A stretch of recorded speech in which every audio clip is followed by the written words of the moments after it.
This episode of Off The Script is brought to you by WrestleCrate. WrestleCrate is a monthly pro wrestling-based subscription service, and each month, subscribers will receive a new pro wrestling-themed mystery crate. To go and subscribe, please go and visit their website at www.wrestlecrate.com and on Twitter at WrestleCrates.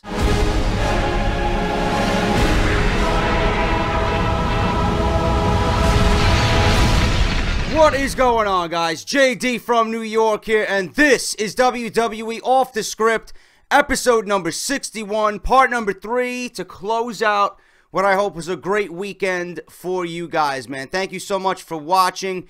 This is without question, like I always say, the number one source for WWE news and rumors right here on YouTube.com, man. And I wish I had more news for you guys today on Sunday.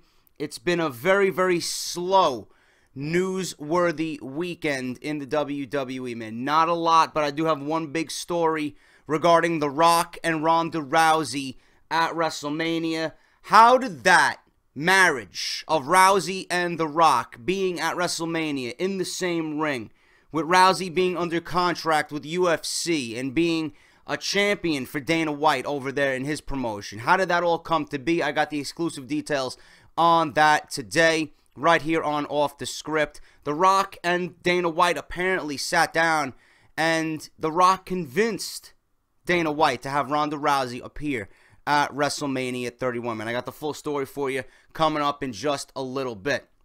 But if you guys are new to my channel, please hit that subscribe button. I don't know what the fuck you're waiting for, man. Like I always say, and like it says in the thumbnail and the layout, the best damn source for WWE news and rumors. And I'm doing the same thing for 2K16, man. WWE 2K16. I'm giving you guys news and rumors on that as well, leading up to the release of the game and all the information to follow throughout the summer. If you guys enjoy Off The Script, you are going to absolutely love what I do with WWE 2K16 news and rumors, man. It's the same layout, the same news, the same concept.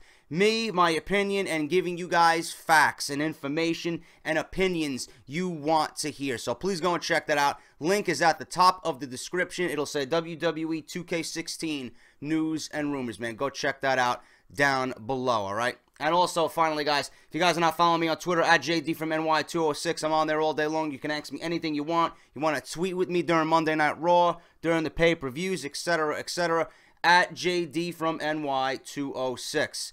And Google, I do want to make a mention of Google. I'm trying to get this channel verified, okay? I'm trying to get this channel and its content verified on YouTube. I can't do that if I don't have 1,000 plus Google Plus subscribers, okay, or followers. So if you guys do have access to Google Plus, that means you can comment on my video, so I know you have a Google Plus. If you're not following me on Google Plus, please go and do that right now. Link is at the bottom of the description of this video. Go and follow me on there. Let's get JD to over 1,000 followers on Google Plus so we can get this channel and its content verified with YouTube, and that's one of my goals this year, and hopefully you guys can help me out in achieving that goal. All right, enough of this. Let's get into the news, guys. Sorry to waste your time because I know I'm gonna have some fucking goon out there. Oh, JD, your intro is too long, man. That's what I gotta say about that. All right, giving you the fucking double bird like Stone Cold Steve Austin. Anyway, all right, The Rock and Ronda Rousey, WrestleMania 31. How did this all come to be? Well, according to sources, at WrestleMania 31, UFC Women's Bantamweight Champion Ronda Rousey made a surprise appearance alongside Furious 7 co-star Dwayne "The Rock" Johnson. The appearance was said to be the beginning of a storyline in which Rousey and The Rock would be involved in some sort of battle against Stephanie McMahon and Triple H at WrestleMania 32. While WWE wants Rousey to square off against McMahon in a match, the company may have to settle for Rousey being in The Rock's corner for a match against Triple H. A recent report from PW Insider has provided the latest information as to what WWE may have in store for Ronda Rousey. Now, I know I've been reporting that WWE wants to have Rousey in a match against Stephanie, and then The Rock versus Triple H. There was even rumors of Rousey and The Rock in a mixed tag team match going against Triple H and Stephanie McMahon. I think if WWE wanted and was allowed to use Rousey in wrestling capacity at WrestleMania, I think it would be better off if it's one-on-one Steph versus Rousey. But I don't know how likely that is going to be, okay? But according to PW Insider, they may have information as to what WWE has in store for Rousey. The website noted that WWE officials now consider Rousey part of the family, fully expecting her to work with the company again in the future. In turn, WWE may start promoting her non-UFC ventures. Additionally, the report revealed that The Rock had a lot to do with Rousey's appearance at WrestleMania 31. The Rock reportedly convinced UFC President Dana White to sign off on Rousey appearing at WrestleMania, even though White had his fears, and respectfully so, okay? Still, WWE does not expect White to allow Rousey to compete at WrestleMania 32. Once again, the company may have to rely on The Rock to convince White otherwise. Can you imagine The Rock going into negotiation for WWE at WrestleMania 32, sitting down with Dana White, convincing him to let her wrestle at WrestleMania? That would be unfucking believable, man. That would be a great get and a great catch for WWE. Excuse me. There are reportedly other people within the company that expect Rousey to appear at WWE's next television event in the Los Angeles area at the Staples Center. Tentatively, that would be the Hell in the Cell pay-per-view on October 25th. So that is what happened there with The Rock and Ronda Rousey. Dwayne Johnson sat down with Dana White and convinced Dana White to let Ronda Rousey appear at WrestleMania 31.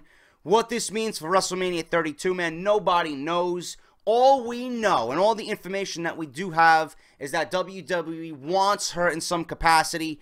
They need her in some type of capacity at WrestleMania 32 to add to those ticket sales and fill in those seats.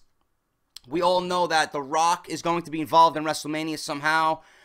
She will be appearing for WWE again at some point. I firmly believe this.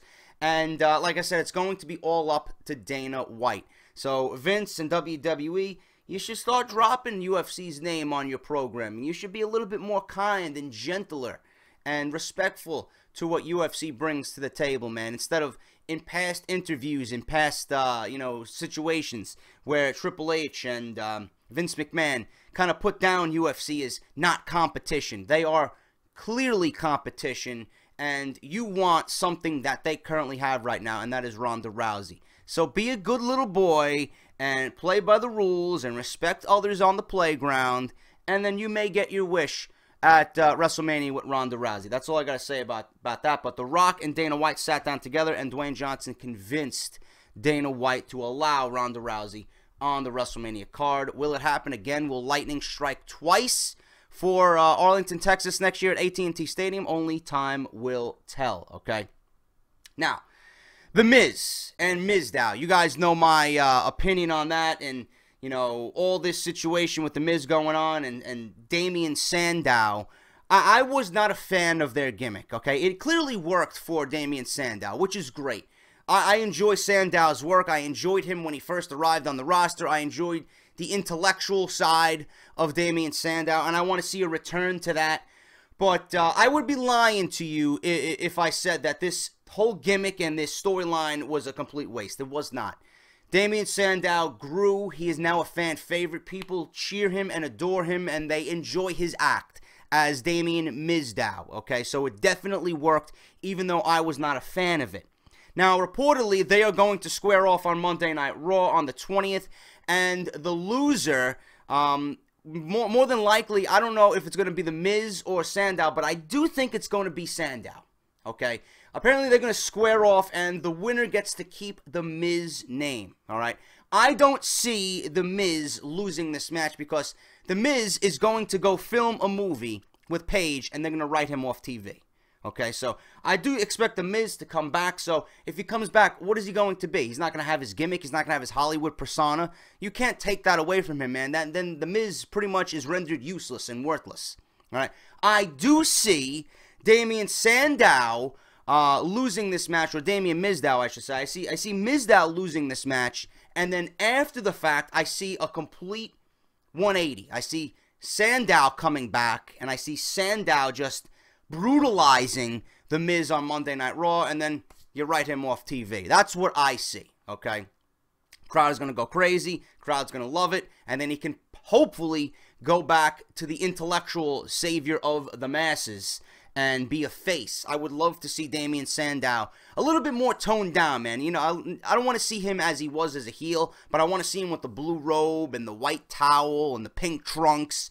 That's what made Sandow stand out. When they broke him away from that and they stripped him down, they gave him a fucking black t-shirt and black trunks, he looked like everybody else on the roster, man. He had no identity. Now, you put him with The Miz, it worked, it got him over, fine, job done. Go back to what made him special, man. Give him an identity once again.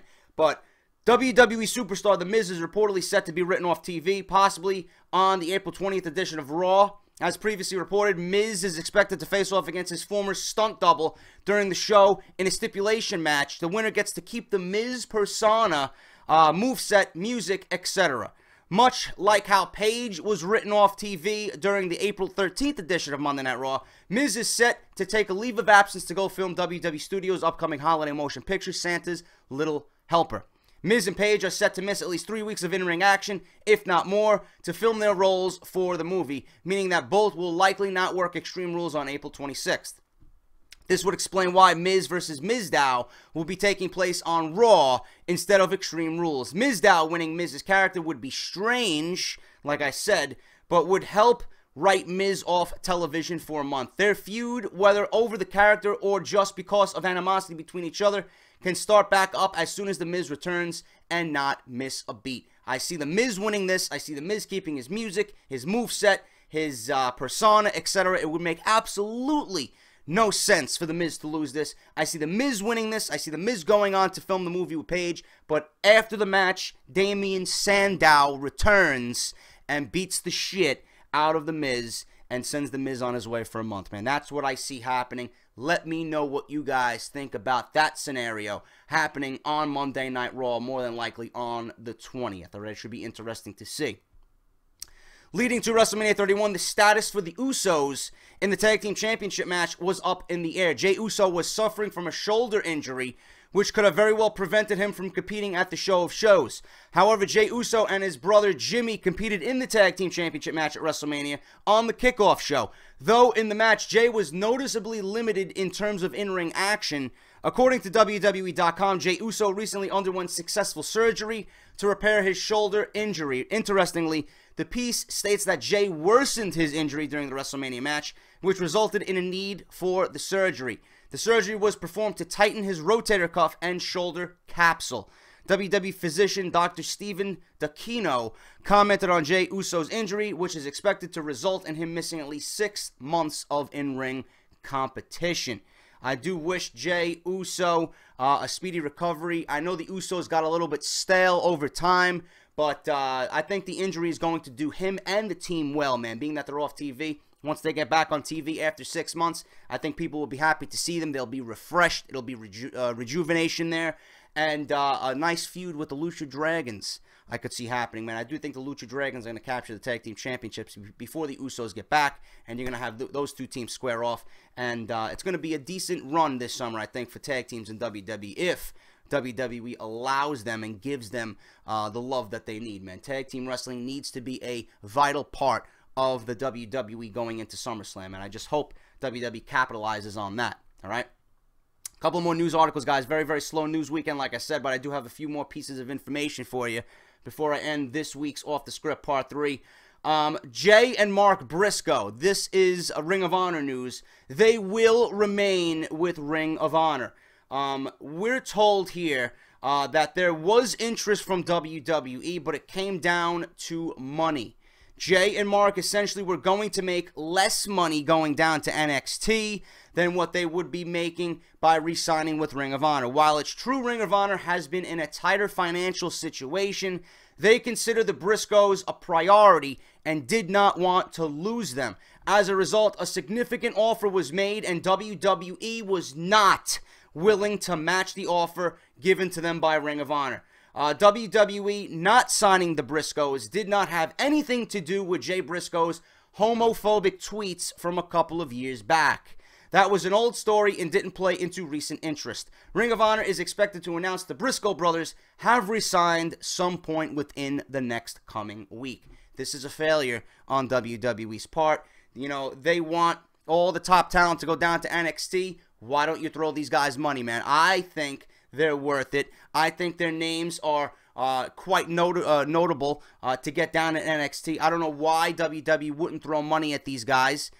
It's foolish, man. The WWE got all the money in the world to do whatever they want, right? The network hit 1.4 million subscribers. You're sitting pretty. You just signed Brock Lesnar to a fucking multi-million-dollar deal. You can't give these guys a little bit more money to sway them to come away from Ring of Honor and get them on NXT and make that brand even more special than it is right now. Just a failure on WWE's part. Just like they got rid of Chris Hero and all the, the fucking Wolves. They got rid of the Wolves. Why? WWE just makes fucking foolish decisions at times, and I just don't understand why, man. Letting the Wolves go, and, like I said, Chris Hero, stupid. Absolutely fucking stupid. This is another one to add to that list. Jay and Mark Briscoe will remain with Ring of Honor. And finally, guys, new reports have provided details onto why Naomi turned heel on April 13th, Monday Night Raw. As previously reported, Naomi attacked Paige after she was eliminated from the #1 Contenders Divas Battle Royal during the program, effectively injuring Paige and allowing the British Diva to be written off TV, like I said, to go film the movie Santa's Little Helper with The Miz. Dave Meltzer of the Wrestling Observer newsletter claims that WWE made the decision to have Naomi turn heel in response to AJ Lee retiring from professional wrestling and abandoning her WWE contract. According to the report, Lee was supposed to be the one to turn on Paige and turn heel and send her off TV. But Naomi was put in that position once Lee decided to retire from in-ring competition.